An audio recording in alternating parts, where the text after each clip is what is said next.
antes do João responder, trazer uma informação da Andressa Matais, nossa colunista. Ela falou com Carlos Baigorri, que é o presidente da Anatel, e ele informa que já recebeu a notificação para tirar o X do ar e que está procedendo com o seu cumprimento. O que que significa isso? Para você que está nos assistindo, a Anatel já está notificando as operadoras para que elas retirem a plataforma do ar. Então já foi dado mais um passo. Vocês que estão nos acompanhando, vocês viram a decisão do ministro Alexandre de Moraes, notificando, tomando a decisão de tirar o X do ar, e agora a Andressa informa que a Anatel já foi notificada e já está procedendo com o cumprimento da decisão, ou seja, ela já está informando as operadoras e daqui a pouco a rede deve desaparecer aí, deve deixar de funcionar no Brasil. João, por favor.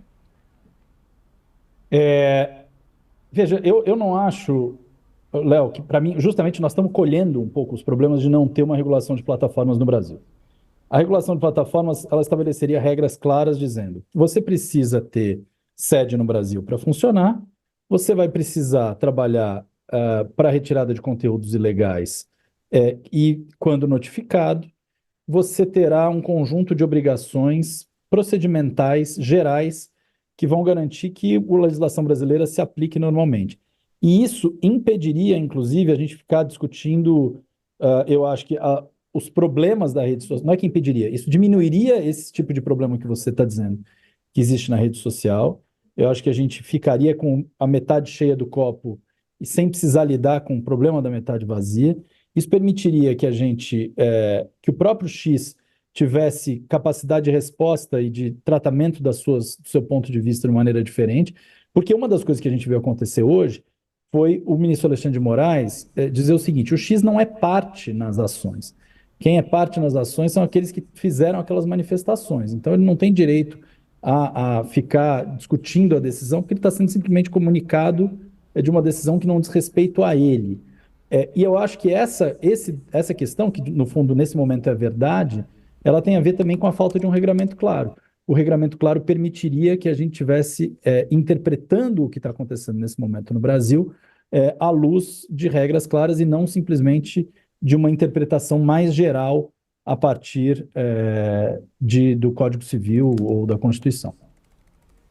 Professor Cláudio Couto, também queria ouvir um pouco o senhor, eu queria a sua avaliação sobre a suspensão do X no Brasil, principalmente as implicações políticas, porque agora vai se estabelecer uma guerra política entre a esquerda e a direita.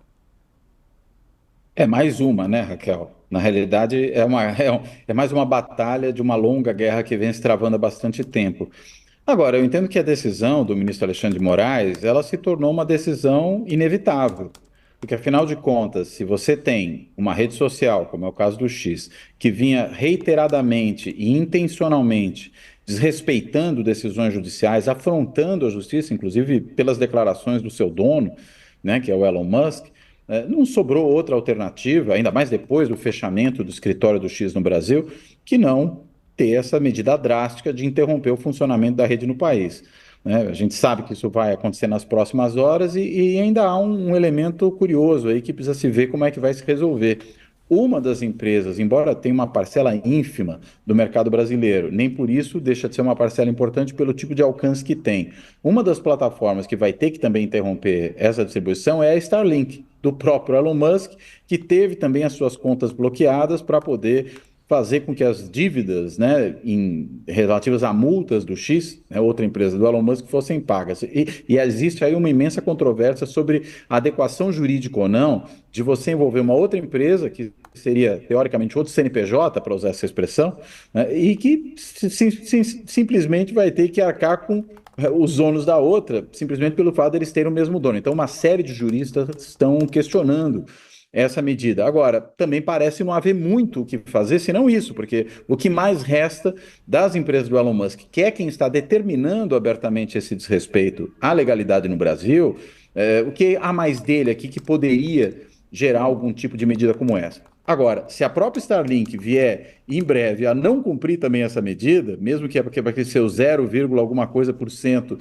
dos usuários de internet no Brasil que usem o Starlink, mas que poderão, consequentemente, acessar o X e sem sequer precisar, no caso dela, de usar VPN, Aí a gente precisa ver quais vão ser as medidas com relação a Starlink. Se vai aproveitar essa retenção de recursos para também multar a Starlink e aí já vai pegar tudo que tiver naquele caixa, né? Ou se na realidade a gente vai ver logo algum tipo de suspensão da própria Starlink de alguma maneira, que eu não sei como é que se procederia, né? Porque você tem inclusive uma comunicação que é via satélite. E aí como é que você interrompe, se é que dá para interromper, uma comunicação via satélite? Há um outro elemento dessa decisão do ministro Moraes que me parece também muito difícil de ser implementada, essa parte da decisão, que é aquela relativa a proibir as pessoas de usarem VPNs para acessarem as redes. Mas como é que você vai fiscalizar isso? Como é que você vai saber se um cidadão, no meio de 208 milhões de brasileiros, acessou o X usando uma VPN? Há meios para verificar esse tipo de coisa? Até pergunto aí para o João se ele teria condições de nos esclarecer com relação a isso. Me parece uma medida, em grande medida, inócua, que eu não vejo como é que ela poderia ser implementada. Mas o fato é, claro, que a gente vai mesmo para mais uma batalha dessa guerra ideológica entre a extrema-direita, né, e o resto da sociedade brasileira. Eu diria, não é nem mais a esquerda, né, porque não dá nem para colocar o ministro Alexandre de Moraes no campo da esquerda, por exemplo. Né, muito pelo contrário, ele é, a gente sabidamente e declaradamente, uma pessoa de perfil mais conservador. Mas é uma batalha entre esse campo da extrema-direita e o resto da sociedade brasileira, ou pelo menos a parte, eu diria, mais civilizada da sociedade brasileira. É esse embate que está se travando. Isso sem entrar no mérito, e a gente poderia depois também falar disso, de eventuais excessos que, em certas decisões, o ministro Alexandre de Moraes possa estar tendo.